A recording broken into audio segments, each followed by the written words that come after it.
Welcome back everyone. Today we're going to be discussing what are the risks of transferring your UK pension. For any of you who don't know me yet, my name is Dominic James Murray and I'm the CEO here at Cameron James. Okay, so straight on to the topic.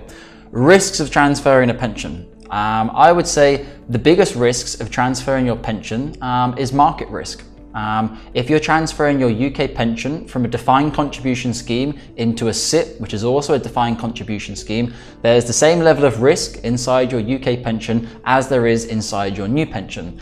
The only difference is the portfolio management. Inside your UK pension, if it's invested in government bonds and it's invested conservatively, if you invested into a SIPP solution or an international SIPP or a QROP, you may take a more adventurous outlook or you may take a balanced outlook. So there could be a slight difference between the two.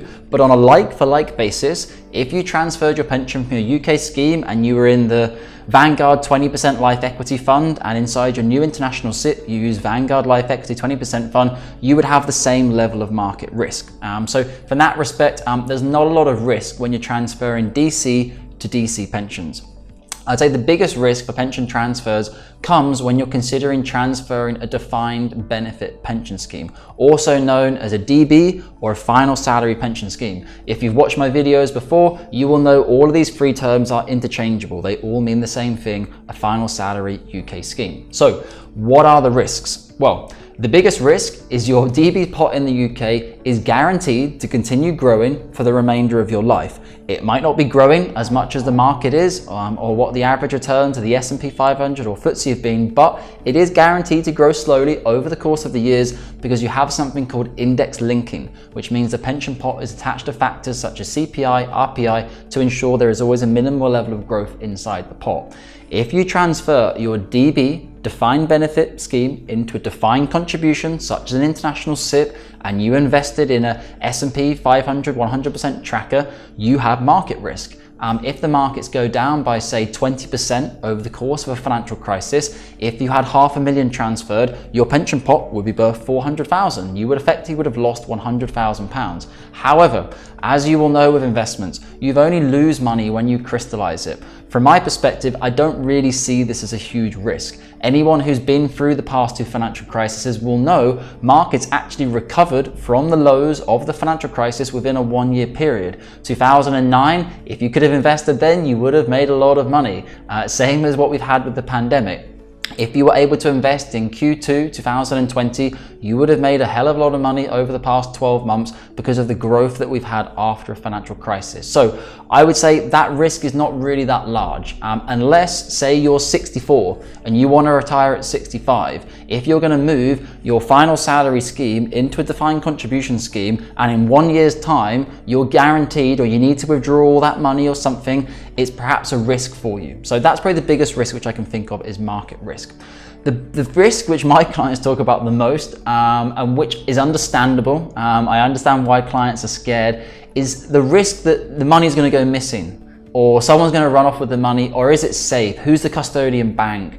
Where is the money going? How do I know it will arrive to my account safely? Now, these are very logical from a client's perspective of worrying about these types of things, but I've been doing this for 10 years. I've seen a lot of bad financial advice in the industry where the fund they use performed badly. Even the fund they used maybe became illiquid because they were working with a commission-based advisor who used a fund based out of the Bahamas, which does rice fields in some exotic part of the world. Not if it doesn't sound very reputable. No, it's not reputable. And then the fund went into liquidation and the client may have lost capital. There are those stories that you can find online, particularly in Spain, for example. There are a number of instances of financial advisors using solutions that were far too complex for retail investors, such as structured notes or structured products, which are quite a complex area and not really ideal for retail clients. So there is a level of risk there in terms of the underlying investments which are used, and that's something which I will always discuss with my clients. You should always make sure that your financial advisor is investing you into plain vanilla and reputable funds. Household names: Vanguard, Bailey Gifford, Fidelity, the big guys, BlackRock. Don't go investing in something that you've never heard of. If you can't find it online or you've never heard of it before, it's probably not a good idea to invest there. So that is a risk in itself, the financial advisor putting you into funds or assets which are not appropriate for yourself, or not in line with your risk profile. If you're conservative and you've told your financial advisor you're conservative, if he goes and invests you into 100% equity portfolio, it's not in line with your risk profile. You may end up doing better than you should have done, because normally the higher amount of equity you have, the more growth you're going to get over the long term, but over the short term, you could get caught out. The other side of the equation which clients worry about, though, about money going missing, banking custodians, I've been doing this for 10 years and I've never heard or seen of an instance of that. When you're transferring to an international SIPP is an FCA regulated product. It's the same as a UK SIPP. That means I have to go through all the same level of due diligence and application with the FCA. The money can't just go missing out of the scheme, and money can only be withdrawn with your signature. When we look at other products such as a QROPS, typically the biggest jurisdiction is Malta, the most well-known and the most long-standing, most amount of DTAs in place with other countries.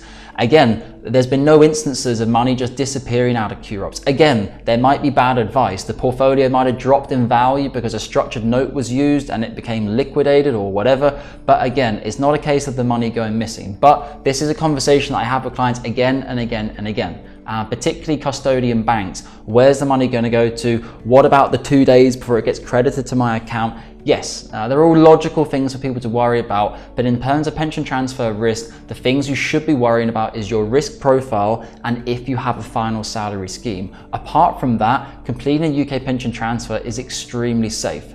Again, I have to caveat that you need to make sure you're working with a qualified, regulated, and highly regarded financial advisor or financial advisory firm in this industry. I hope that covers off some of the questions which a lot of my clients have had. If you think there's any other risks or you've experienced anything or you'd like to let me know, feel free to comment below and I'll make sure to get back in touch with you directly.